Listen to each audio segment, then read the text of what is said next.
Bienvenue dans cette vidéo, nous allons parler de la marque Bite Beauty. C'est une marque qui n'est pas très connue en France puisqu'elle vient fraîchement de débarquer sur Fil Unique. J'ai connu cette marque grâce à un voyage aux États-Unis que j'ai fait en 2019, il me semble. Donc voilà, ça fait un petit moment déjà que j'avais découvert la marque. Donc quand j'ai vu cette marque débarquer sur Fil Unique et quand j'ai vu qu'un code promo de moins 40% passait sur la marque, j'en ai profité pour acheter tout un tas de produits qui me faisaient envie et j'ai donc testé ces produits de façon un peu plus approfondie et aujourd'hui je vais vous donner donc mon avis sur les produits. Il n'y a pas que du bon. Il n'y a pas que du bon, mais globalement, je suis quand même assez satisfaite de cette marque. Donc voilà, je vais vous présenter un petit peu tous les produits que j'ai achetés, de la base jusqu'au mascara. Le premier produit que je vais appliquer, c'est donc la base qui est une base perfectrice de teint au baie de maquis. La base, c'est juste un tube en plastique. Ils ont deux types de bases, une pour peau normale, à peau grasse et une pour peau normale à peau sèche. Nous avons 30 ml. Voilà la texture de la base. Elle n'a pas particulièrement d'odeur. Et le plus de cette marque Bite Beauty, donc Bite qui veut dire mordre en anglais, c'est qu'elle a une composition qui est normalement bonne à manger. C'est un petit peu ça l'idée de la marque en fait. Donc on est sur des produits de bonne composition. J'irai pas jusqu'à manger mon maquillage, mais voilà, c'est un petit peu l'idée de la marque Bite Beauty. Alors concernant la base, ce que je peux vous dire, c'est que c'est frais, c'est doux, ça s'applique bien. Perfectrice de peau au premier abord, comme ça, on ne voit pas que les pores sont camouflés. On n'a pas une teinte qui fait qu'on a meilleure mine ni quoi que ce soit, c'est vraiment une base de base. Mais elle est très agréable et aussi très hydratante. En tout cas, les fois où j'ai utilisé cette base, que ce soit avec le fond de teint Bite Beauty ou un autre produit, j'ai eu aucun problème. Le deuxième produit que je vais donc appliquer, c'est le fond de teint. Et le fond de teint, c'est aussi le fond de teint Change Maker. On est aussi sur une présentation avec un tube en plastique. Il y a également 30 ml et j'ai pris la teinte L30. C'est donc un fond de teint micellaire sublimateur. Je vais donc vous montrer le rendu d'un côté à l'éponge et un autre au pinceau comme je fais d'habitude. Je vous montre un petit peu la texture du produit. Voilà, c'est ni trop fluide ni trop épais. C'est assez agréable à appliquer. Je prends l'éponge Make Up Forever qui est quand même une grosse éponge comme ça que je suis en train de tester. Je reviendrai sur l'éponge, là c'est pas le sujet. Bref, je prends un petit peu de ce produit. Je vais donc l'appliquer ici à l'éponge sur la moitié de mon visage. La teinte est un petit peu claire, mais elle sera parfaite pour moi en hiver. Je le mets également au niveau de ma paupière et au niveau de mon cerne. Ça me fait une première correction, étant donné que le produit est fin. On peut l'utiliser comme ça, pas que ça fasse de surépaisseur au niveau du contour de l'œil. Voilà le résultat. Donc, on voit bien la couvrance du produit. On est sur une couvrance légère à moyenne, on peut en mettre un peu plus, moi j'aime bien qu'on voit ma peau en transparence, je veux juste que mon teint soit unifié. En revanche, voilà, on va voir encore mes petites imperfections, mais c'est comme ça que j'aime faire mon teint. C'est mes goûts, encore une fois, si vous cherchez un fond de teint plus couvrant, il ne sera pas pour vous. Ce fond de teint là est vraiment destiné aux personnes qui aiment un effet naturel. Il est léger, il s'applique super bien, hydratant, donc il rentre pas dans les ridules, il fait une jolie peau, ça fait un joli grain de peau, ça rentre pas dans les pores. J'aime beaucoup ce fond de teint, j'aime beaucoup la légèreté du produit et surtout le fait qu'il soit complètement imperceptible. Je pense qu'il me reste sur ma main et le F20 de Freyara. Je vais faire donc l'autre côté au pinceau. Et voilà, c'est vraiment pas un produit qu'il faut travailler 150 ans pour que ce soit bien appliqué, c'est rapide, efficace et c'est ce que j'aime surtout en ce moment. Voilà, j'aime beaucoup le rendu. Au pinceau ou à l'éponge, c'est aussi joli d'un côté que de l'autre. J'applique mon anti-cerne hors caméra et je reviens avec la poudre. Maintenant, je vais utiliser la poudre. La poudre de Bite Beauty, c'est la Change Maker. Ils s'appellent tous Change Maker, hein, les produits. C'est la poudre pressée couvrance modulable au baie de maquis Power pur. Je vous dis, le plus de cette marque, c'est réellement la composition des produits. Donc voilà comment se présente la poudre, avec une mini houppette un peu crêpe, hein, je l'appelle la crêpe, voilà, bon elle est là mais je ne l'utilise pas. On a un miroir dans le poudrier et voilà, j'ai donc la poudre en teinte Light 2. Pour appliquer la poudre, je vais utiliser ma houppette d'Autrera Beauty. Je vous montre l'effet de la poudre. Donc c'est une poudre teintée, on a plusieurs teintes hein, sur ce produit-là. Ici, je vais essayer de faire la moitié du visage pour que vous puissiez voir l'effet de la poudre sur le visage. Je pense que pour ma carnation en hiver, il m'aurait fallu la teinte 1. C'est pas la meilleure poudre que j'ai, clairement. C'est pas une poudre incroyable, encore une fois. Elle est pas mal, mais c'est pas mon coup de cœur. Je trouve pas qu'elle ait un effet floutant suffisant. Pour moi, j'aime bien les poudres qui viennent flouter. Et là, on a plus une poudre qui va rajouter une petite teinte.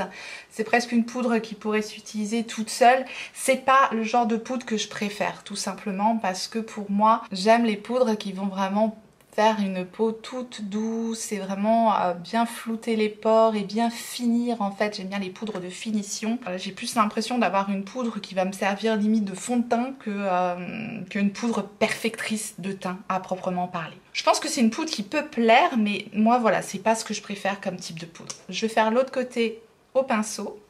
J'utilise le F17 de Freyara. Voilà, en conclusion sur cette poudre, elle est pas mal. Mais j'ai mieux. J'aime bien, mais je m'attendais à mieux de la part de cette poudre. Je vais rajouter un peu de bronzer. Il n'y a pas de bronzer chez Bite Beauty, donc je vais utiliser celui que j'ai sorti dans ma rotation. C'est le Bye Bye Pores bronzer de It Cosmetics.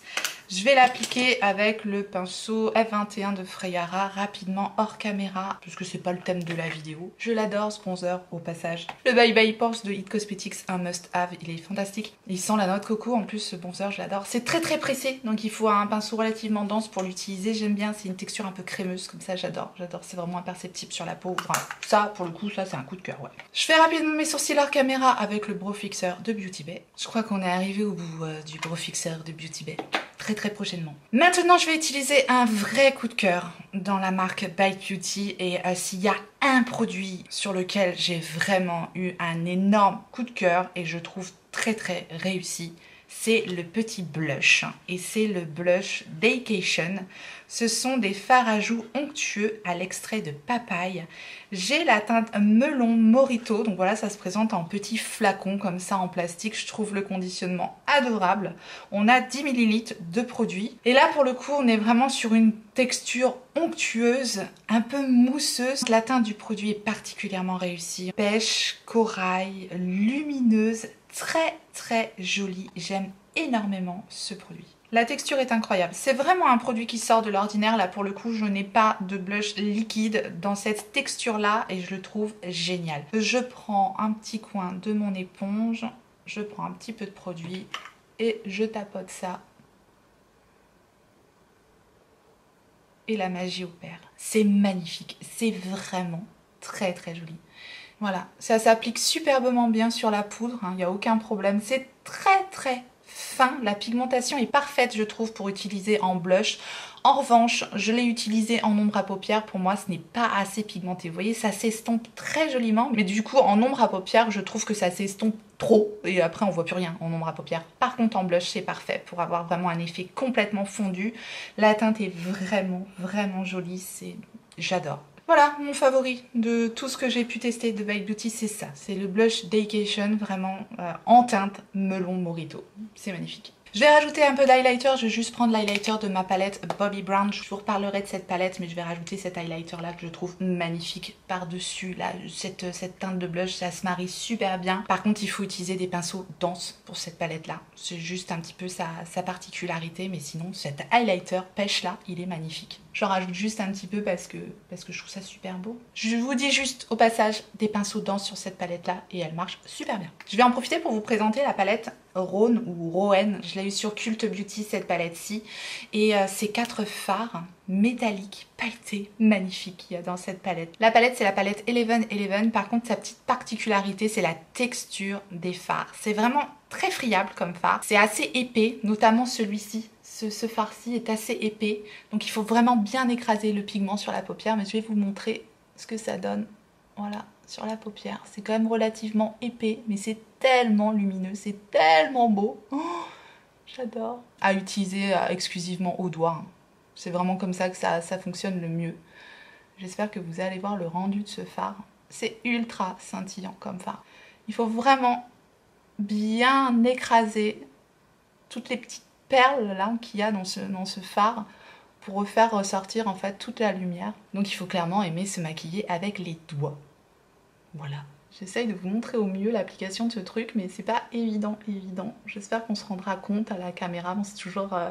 c'est jamais évident avec des fards ultra lumineux comme ça, mais Voilà, j'essaye de faire au mieux. Voilà, j'essaie de vous décrire le fard parce que vraiment c'est particulier hein, comme texture, donc ça peut ne pas plaire à tout le monde. Dans la façon de travailler ce fard, je vous dis, il faut vraiment écraser les petites perles qu'il y a là-dedans. Je vais utiliser ce deuxième fard-ci un petit peu à l'extérieur. C'est très crémeux. Voilà, je rajoute juste ça un petit peu en coin externe. Ah, puis je vais rajouter celle-ci au milieu. Allez, soyons fous, histoire de... Voilà, faire une petite transition entre mes deux fards. Voilà. Elles sont pas données ces palettes là, moi je connaissais absolument pas, ce sont quand même des fards assez hors normes. On est quand même sur une texture très particulière, très crémeux. Voilà, je voulais vous en reparler si vous avez jamais testé cette marque là et que vous étiez curieux de connaître un peu. Pour estomper les bords, je vais prendre un E17 de Freyera tout simplement, mon bronzer It Cosmetics et je vais simplement estomper ce que je viens d'appliquer au doigt et travailler un peu mon creux de paupière pour flouter tout ça et pour pas qu'il y ait de démarcation. Je vais maintenant compléter ce maquillage avec le liner et le liner c'est le Upswing. C'est un liner liquide longue tenue extrême, formule enrichie avec fleurs de la passion et agave. On en mangerait, n'est-ce pas? Alors voilà comment se présente le liner. Bon, c'est un liner en métal avec une pointe en mousse assez fine. Voilà, je suis pas fan de ce type de pointe en mousse, c'est vraiment pas ce que je préfère. Donc voilà, je n'ai vraiment pas un coup de cœur pour le liner tout simplement. C'est mes goûts. Hein, ça pourra plaire à d'autres personnes, ce type de pointe. La pointe est quand même fine, le produit est bien liquide, donc sur des fards comme je viens d'appliquer, ultra pailletés, bah, ça marque bien. Voilà, c'est juste pas le genre de pointe que je préfère, parce que j'aurais préféré des petits poils plutôt qu'une pointe mousse comme ça. Maintenant, au niveau du produit, bah écoutez, regardez, hein, ça s'applique tout seul, quoi. Il n'y a rien à dire. Application quand même réussie. Hein, on a quand même un liner bien noir qui marque bien. Maintenant, je vous dis, voilà, c'est juste pas les pointes que je préfère. On va passer maintenant à l'application du mascara et le mascara c'est le Upswing, le full volume mascara avec cire de baie cette fois-ci. Et bien c'est un mascara noir qui se présente, alors j'ai le format voyage hein, parce que j'ai préféré prendre le format voyage. Voilà comment se présente la brosse, donc c'est une grosse brosse en forme un petit peu de poire comme ça. On a quand même le coin externe qui va être plus déployé avec ce type de brosse. J'aime bien la brosse, c'est une brosse en poil. Je vous montre l'application. Ça sera mieux que des longs discours. Je trouve que le fait que la brosse elle soit un peu plus grosse comme ça au niveau de l'extérieur de l'œil, ça permet de bien étirer les cils au coin externe en fait. C'est plutôt pas mal comme brosse. Maintenant, je vous le dis à chaque fois, hein, j'ai des cils courts, j'ai des cils raides, très fins, donc je pourrais vraiment pas faire de publicité pour les mascaras. Moi, vous allez pas avoir un effet waouh avec moi. Quand on connaît mon prénom... c'est un peu le comble. Voilà le résultat avec une couche de mascara. Ça n'a rien d'incroyable comme d'habitude avec moi et les mascaras. Néanmoins, je le trouve pas mal du tout. Il ne se sent pas aussi, il est très confortable. Parce que moi, j'aime pas les mascaras trop épais. Bah, comme le Suede par exemple, le Swede qui m'avait pas convenu parce qu'il était trop épais. Bref. Voilà le résultat avec les deux couches d'appliqué. On est pas mal quand même. C'est franchement pas un mauvais mascara. Hein. J'aime bien le résultat. Je rajoute juste un petit peu de crayon noir sur ma muqueuse supérieure parce que j'aime bien quand je fais un trait de liner finir avec un petit coup de crayon noir. Je vais utiliser mon crayon noir Charlotte Tilbury qui tient très bien, donc parfait pour faire la muqueuse supérieure comme ça, j'aime bien. Voilà pour le maquillage des yeux, c'est terminé, c'est simple, efficace. J'aime bien les ombres à paupières de la palette Eleven, là c'est quand même super beau. Maintenant je pense quand même qu'on peut avoir ce genre d'effet avec des petits monos Sephora magnétiques, là c'est un petit peu le même genre de truc. On n'est pas obligé de mettre ce prix-là dans ces fards-là. On va passer aux lèvres maintenant et je vais vous montrer tout simplement les swatchs des produits lèvres que j'ai, mais portés sur mes lèvres. Ça sera plus simple pour vous faire un avis. Donc je commence par le premier produit et celui-ci, c'est celui que j'avais acheté aux États-Unis. C'est un de ces crayons lèvres que j'ai en teinte Sugarcane. On a quand même un petit taille crayon fourni avec, histoire d'affiner un petit peu la mine. Donc voilà le résultat de la teinte Sugarcane. Donc ça change, hein. C'est un rose un petit peu clair. Je vais moins vers ces teintes-là. Hormis la teinte que je trouve jolie, j'aime l'application de ces produits-là. C'est crémeux, c'est opaque, ça s'applique facilement. Encore une fois, c'est la composition des produits qui est vraiment une valeur ajoutée sur cette marque. J'aime bien ce genre de conditionnement parce qu'on peut faire le contour des lèvres et remplir ensuite avec le crayon.